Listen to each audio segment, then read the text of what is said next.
Hi guys, welcome to my channel. If you are new here, my name is Malo. Please make sure that you join us by clicking that red subscribe button on the bottom. That is if you enjoy my content, because more than anything, I really want to continue building a community of people that actually enjoy my content, that finds value in my content. And also to my returning subbies, people that have been with me and just watching and enjoying my content and showing up for me, the Gen Gang. I really appreciate each and every one of you guys. Please do know that. And we are drawing closer and closer to the giveaway month, which was going to be in May, but right now we are still approaching April. By the time you watch this, it's going to be April already. So with that being said, let's get into today's video today.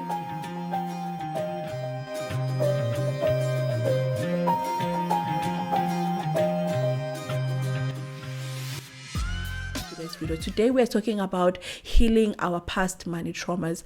I have been doing this series called Wealthy Wellness and Life Diaries, and that is just me sharing some of the nuggets that I have, sharing my experience and my journey on certain things with hopes that it inspires you to also look into your life, to be encouraged as you go through the life journey, as you go in the process of navigating your finances. And so on today's video, we're going to continue there. We're talking about healing your money traumas. Guys, if we are being honest, majority of us, we work in this life. We are these old people, but we are working in this life, and we carry so much baggage with us. We carry so much trauma within us, and especially when it comes to money, even though some of you guys may not realize it, but this comes across in the way that you approach money, in the way that you handle money, in the way that you think about money. It comes across there, and sometimes you may not even know that this is a reaction of a past money trauma that you've gone through, until someone puts it up to say, when you do something like this, it's actually an indication of past money traumas that you need to heal. While I'm not going to share with you what you need to do to heal your past money traumas, because I feel like that's a work of a therapist. That's a work that you need to do by yourself when you are alone. And you can do this by going through therapy. You can do this by journaling. You can also do this by just allowing yourself to open up to viewing money differently, to learning how money works, and that's where you can actually start healing these money traumas. But on today's video, I'm going to be sharing with you some of the things that you may be doing, and you may not be realizing that it is stemming from your childhood trauma, but I'm going to be sharing with you some things that I feel like if you are doing these things, if you're doing some of these things, if this is how you approach money, then it is likely that you have an underlying money trauma that is a problem that you need to look into, that you need to heal, so that you can start approaching money differently, so that money can start working for you instead of the other way around, where we work for money. I have realized that for me, what I want for myself, as I said, money for me means freedom. But more than anything, I know that it means freedom for me because I want money to work for me. I do not want to work for money. And you understanding what money signifies to you already gives you an upper hand of knowing that this is what I want my money to do for me. And that is when money starts working for you. Each and every time you get paid and you channel your money, you are actually putting your money to work, instead of you always waking up every day, getting paid, you come back, you pay the bills, you buy the food, and that is it. But it never really goes beyond the fact that you just want it for living means. But it goes to a point whereby you understand that when I get this money, I want it to work for me. And so with that being said, let us get into the point of this video. So I'm going to share with you briefly my story. Even though majority of you guys who watch my videos, you know my story very well. I lost my father when I was very young. He was also very young. I think he was on his 40s. So I would say that he was fairly young. And when he passed on, I think I was doing grade 2 or something like that. And he was the breadwinner in the house. He was the person who knew how to make money. He was a person who knew how to make things happen. He didn't work for anyone, but he just knew how to make money. And we lived a life where I would say that generally from where we were living our rich life. And so when he passed on, it was then left to my mother to then fend for us and learn to navigate this life alone again. And it was hard for her, and it also reflected on our family because we grew up with lack, and money at home was not something that was we didn't speak about money. Whenever there was money involved, there was always tension going around. There was the shouting that was going around. There was the stress that was going around in terms of my money is leaving my account. You need to go and make sure that you withdraw my money because all of my money is finishing. And then when things would finish at home in terms of food, there was a stress of how are we going to replenish this? Where are we going to get the next meal? And so for us, money was a scarcity at home. Like it was something that was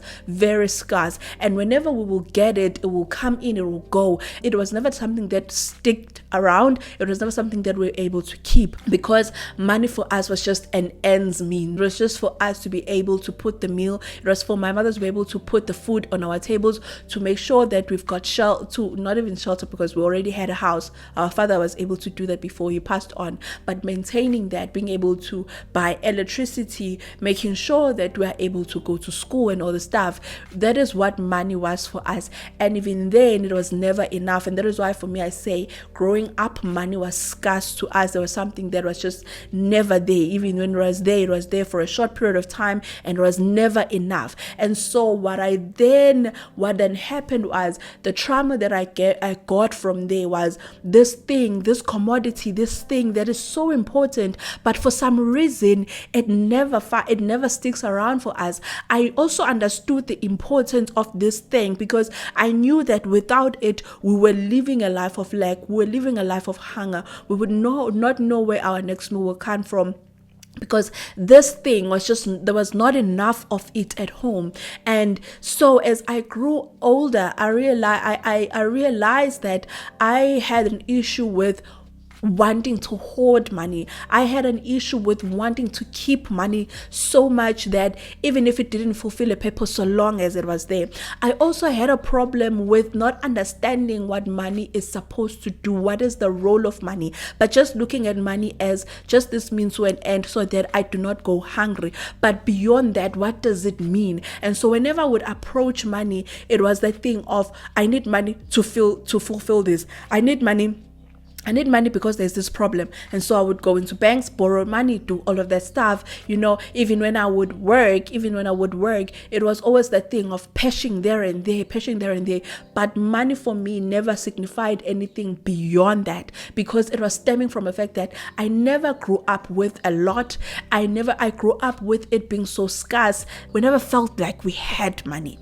Even when my mom started got a decent job, and she was able to get paid a better income, even though it was not decent, but it was better than what she used to get paid before. Still, even that never felt enough, because the money never sticked around in our house very long. It will be here and then it will be gone. You wouldn't even see where it went to. Even when we would buy food will just not be something that will last in the house. You will have food now, and then the next minute it will be finished. And so I grew up with a lot of scarcity around me, to a point whereby as I grew older, I realized that I wanted to just have, that thing of wanting to have a full fridge just for the sake of having a full fridge, that thing of just wanting to have money sitting just for the sake of having money sitting.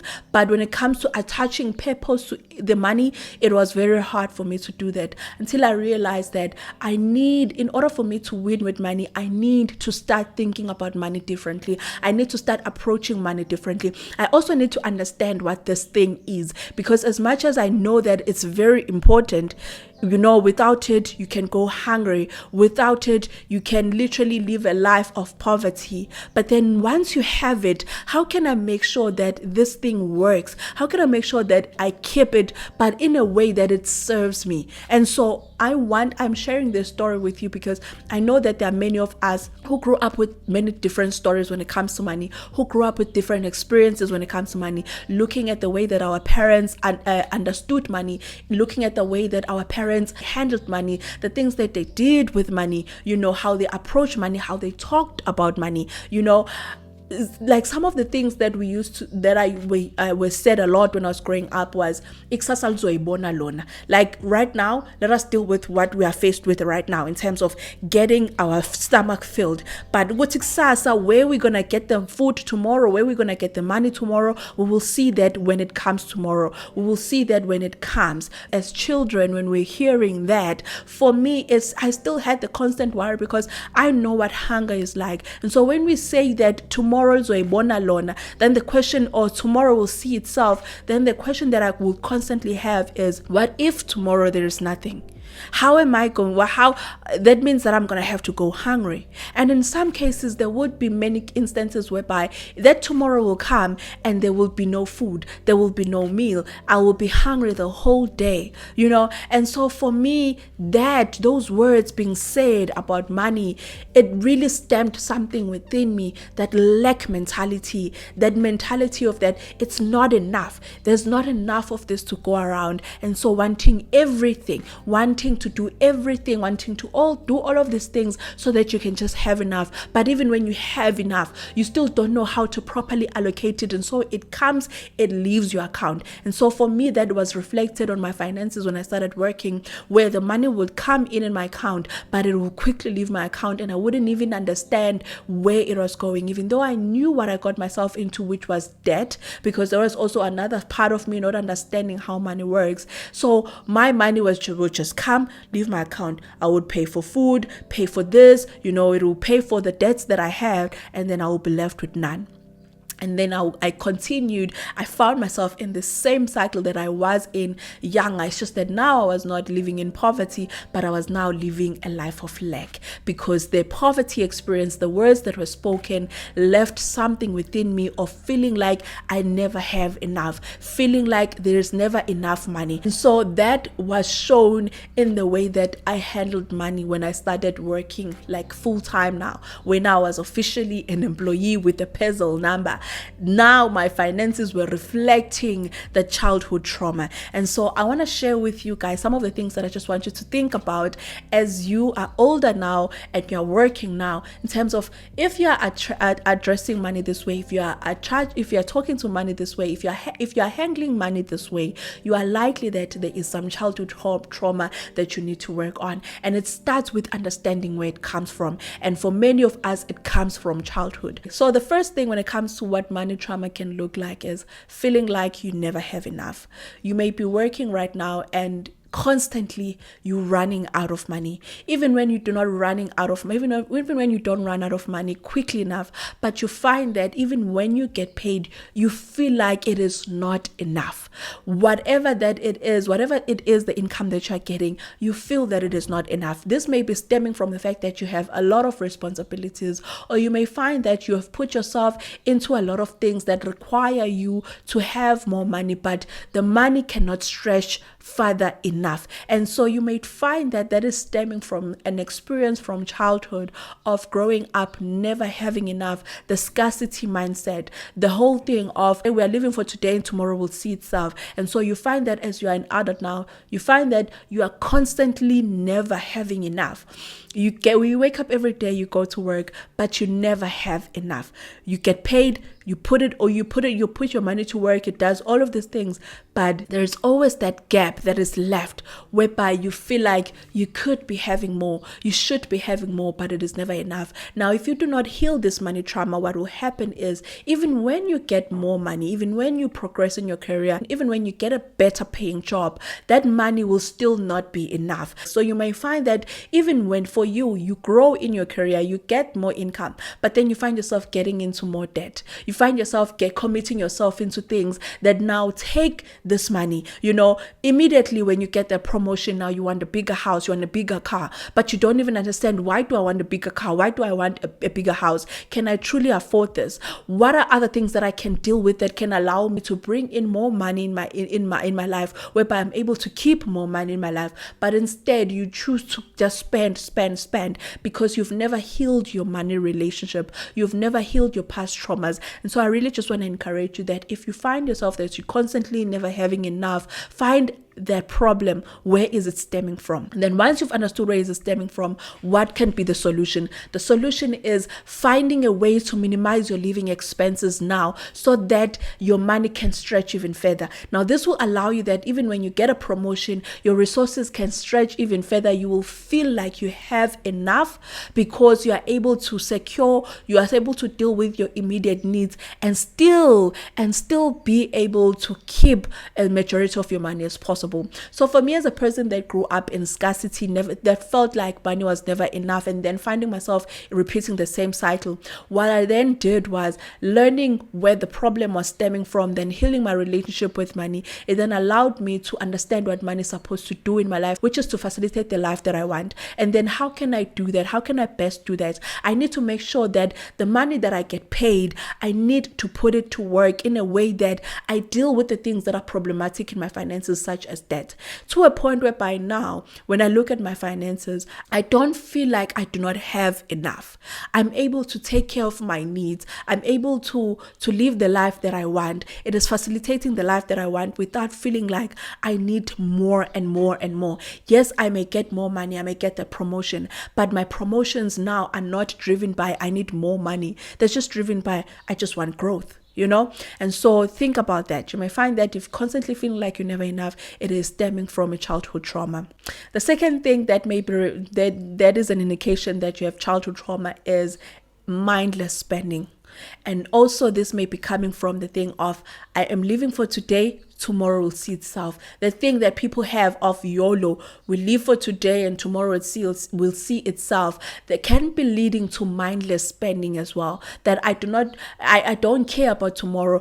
Right now, I am living this life and this is what I have and I'm going to spend it the way that I want. Tomorrow will see itself. While there's nothing wrong with prioritizing our current moment because we always have to be present. Yes, tomorrow we don't know what it will bring, but the most important thing when it comes to money is you don't want to just think about it today because it's something that comes and goes. And if it is something that comes and goes, you want to make sure that where it goes, it actually facilitates your life. It actually fills your cup. It actually protects you in the things that may come down in the future, because if you don't, then you leave yourself in the mercy of banks, and that is something that you do not want for yourself. And so when you get money today, you don't want to be mindlessly spending it. You don't want to be like, people that win lotto, the next thing they feel like this money is not going to finish, they spend this money as if there is no tomorrow. They will buy these things, buy these cars, buy all of these things without a plan of what I want my money to do for me. Why do I want this house? Why do I want 3 more houses? Why do I want 3 more cars? Why do I want to do this? They never think about that because in their minds, they're thinking this money is not going to run out. And so they're mindlessly spending, and then when the money is finished and then they're left stranded, they go back to the life that they used to live before. Like whenever I watch I Blew It, the show called I Blew It, it always fascinates me how we've perceived money as people and how we don't understand the role of money and the value of money.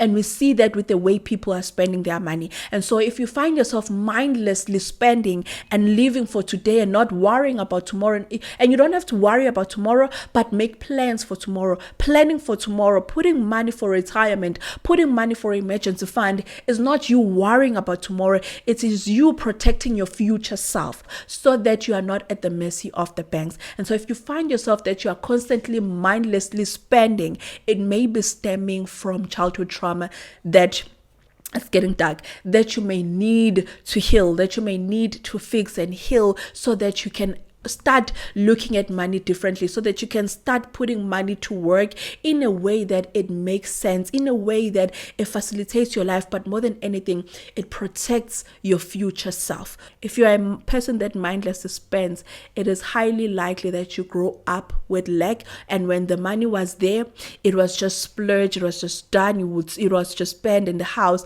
it was never channeled properly, and you took that behavior with you as you grow older, you took that experience with you as you grow older, and now it is manifesting in your finances. And then the third point is that you have anxiety when it comes to spending. Whenever it is time for you to pay for your bills, there is this anxiety that follows.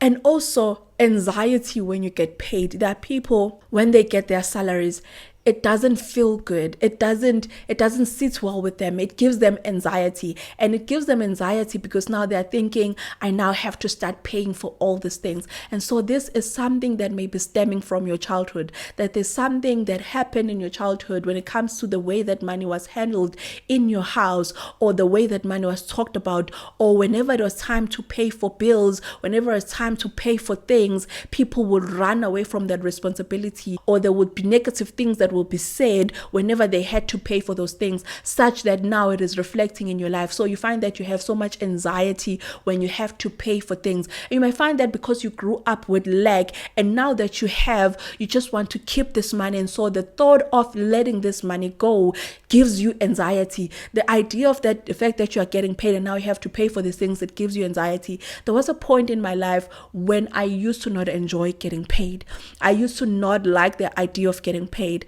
I actually used to have more peace not having money than when I had money. And that was because I had not healed my childhood trauma. I had not healed that part of me I had not healed that part of me of growing up with lack, of seeing the words that were said whenever it was payday, the frustration, the shouting that was going on in the house because it was payday, and then seeing it reflecting in my life, whereby now I had so much debt, I had so much responsibility, but then I felt like the money was not enough. And so even the idea of getting paid gave me stress, it gave me anxiety, because I'm thinking, now I have to take this money and channel it on these things. It's still not even enough. It's still not even enough. And so for me, it used to give me stress. Getting paid used to give me anxiety. It used to frustrate me. I used to not enjoy it. Now I do, but it took work for me to get to the point that I'm in. And I really want to encourage you that if you're a person right now that find that when you spend money,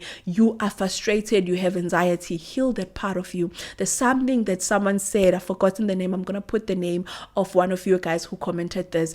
You said that when you have to pay for things now, you thank your money. You say, thank you for paying for my house. Thank you for paying for allowing me to be able to go to work. Thank you for allowing me to have petrol in my car. Thank you for giving me transport. And when I read that comment, I was just like, that is so powerful. And so if you're a person that you find that when you get paid or when you have to pay for things, you have anxiety, I need you to start approaching it in a gratitude mindset of saying, thank you. Thank your money as it leaves your account. You'll find that this will restore so much power within you. You'll feel like you are so much in control. Even though the money is leaving your account, you will understand what is the role of that money, what is there to do, which is to facilitate the life that you want. And so that comment really stuck with me, and I feel like it is very, very powerful. And I wanted to just reshare it here, that if you're struggling with financial anxiety, whereby if you have to spend, it gives you anxiety, start being grateful when your money leaves your account. As you're paying for things, start thanking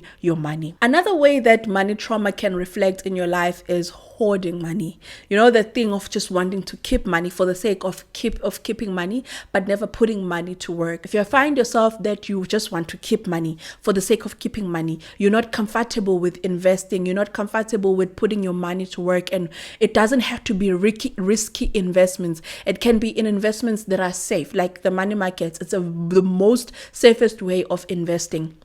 But even the idea of that freaks you out. It worries you because now you're thinking, this money, I'm going to lose it. And the idea of, and whenever you have to put in money away, you not seeing it gives you this thing that it is gone. You know, that can be a sign of money hoarding. That can be a sign that there is some trauma that you need to heal from. So this thing of just wanting to keep money for the sake of keeping money, it really does not serve you. Instead, you might find that long term it is hurting you, to a point whereby there are some people, because they have financial anxiety, they do not like to spend money, they rather keep money. You find that they even delay the process of paying for things. Knowing very well that you're supposed to pay for water and electricity, a person will rather sit with it as much as possible until the last minute, and then pay that, and then pay that debt, and then put money, and then pay for groceries, because for them it gives them comfort to just see money sitting in their bank accounts. And so that can be a sign of money hoarding. Though this will not hurt you now, but down the line it will hurt you because you don't allow your money to work for you. On the other video, we spoke about the art of keeping money, that it's not just about the investments, but it's also understanding that when you're paying for your house, when you're paying for your car, you are still to a certain extent keeping money because you are benefiting from that. And so when you are hoarding money, you still haven't understood that even when money is leaving your account, when it is properly allocated, it is working for you. And so you would rather just sit and see the zeros there, even when they are losing value. So heal that part so that you can start being comfortable investing your money, putting your money to work, and also understanding that if you put your money into an investment, and maybe let's say, for instance, the market is not doing well, it is not the end of your money. It does not mean that the money is gone. It just means that right now the value of it based on what is happening in the market has dropped. But when the market picks up, you might find that the value of your money will now pick up, because once you put your money into a stock market, we're no longer talking about the zeros, but you're talking about the value that your money has, the value of your money. And so you need to heal that aspect of your life so that you can start putting your money to work, so that your money can work for you. You can allow your money to work for you. Another thing that may reflect as a money trauma that some of you guys may not be thinking about is buying extra. This thing of bulk buying, for some of you guys, it is stemming from not having enough, from growing up with lack, growing up with not having food 1 minute and then the next minute it is gone, having food today but then tomorrow being hungry. This perpetual cycle that we grow up in of just being in lack, of scarcity. And then now when you are older, you just don't want to not have. And so you find that with everything that you buy, you want to buy extra. You buy extra of this, you buy extra of this. Some of you guys, you may say you're doing it because you want to save, but for some of you guys, it is really stemming from lack. It is stemming from childhood trauma. It is stemming from past money traumas that you have went through, the experience that you grew up in, the experience that you've encountered maybe in your life, there whereby you never had enough. You grew up with hunger. You grew up not knowing where the next meal will come from, and so you would rather just have a fridge full with things. You would rather have cabinets full with food even when you do not need it, to a point where by some of you guys it even goes bad because you would just rather have a full fridge even when you do not need all of that food. And so for me, I know that I used to be that person of just wanting to have food, and it worried me. Why is food finishing in my fridge, until I realized that it's because I'm buying what I need. I buy what I need and I use it, and then it finishes, and then now I replenish again so that I can only have what I need, to a point where by now I get frustrated when things go bad. I do not like things going bad in my fridge, and for me that signifies that I'm buying more than what I need. And so you may find that you buying extra, it feels good and you think you are saving. You look into it, it is stemming from lack. It is stemming from worrying about tomorrow and not knowing, and worrying because you don't want to run out tomorrow. What if it finishes? And so you would rather just hoard and hoard and hoard. Buy everything in doubles, buy everything in triples or doubles, buying extra on everything even when you don't need it, to an extent whereby some things go to waste because you're buying things that you do not need. Another one that I needed to also heal from, another sign that you might be having financial trauma, money trauma, is feeling guilty for having enough. That normally stems from some sort of trauma that you have went through. This thing of when you have a lot, you feel guilty. When you have a lot, you feel bad. You don't, and this is different from when you have a lot and then being grateful, and then being, thinking about people that do not have and then being grateful for the fact that you have. It's different. That is different. That is you being grateful. But when you have and then feeling guilty that you have, there are even people that will make other people feel guilty that they have more than they do, that they have the bigger houses, that they have the bigger cars, smarter cars, nicer cars, more money. They will make other people feel bad for that. That is a sign that you yourself, you have some trauma that you need to heal from, because me having more than you does not mean that I took away from you. And so even I myself, when I feel bad for having more than others, that means that I think that me having more than others means that I took from others, and that is why they don't have, and that is why I have. And so that's something that I needed to heal. Being comfortable with making more money, being comfortable with being able to save so much money. Even when someone will say, yo, I can't save 10,000 per month.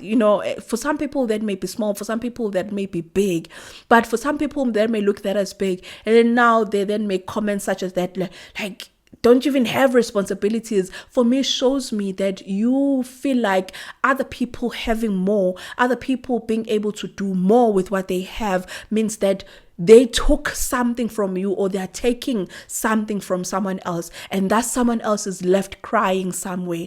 But I've had to heal that and allow myself to accept the fact that I do make a reasonable amount of money. And more than anything, the money that I'm able to make, I am able to save a lot of it. And because I'm able to save a lot of it, I'm able to keep most of it. I don't have to feel bad for that. I don't have to feel guilty for that. I don't have to feel like I'm taking from someone else, because I'm not. It just means that I've made better decisions with my money, because I have been in a position whereby I would get paid and my money would not stretch further enough. I would not be able to save. And that was because I got myself into debt. So the moment I got myself out of debt, what has it allowed me to do is to be able to save as much as I can. So when it comes to this point, I really just want to emphasize this. If you are a person that you find yourself feeling guilty for having more than others, so it might find that it might be people in your life more than your friends, more than your family members.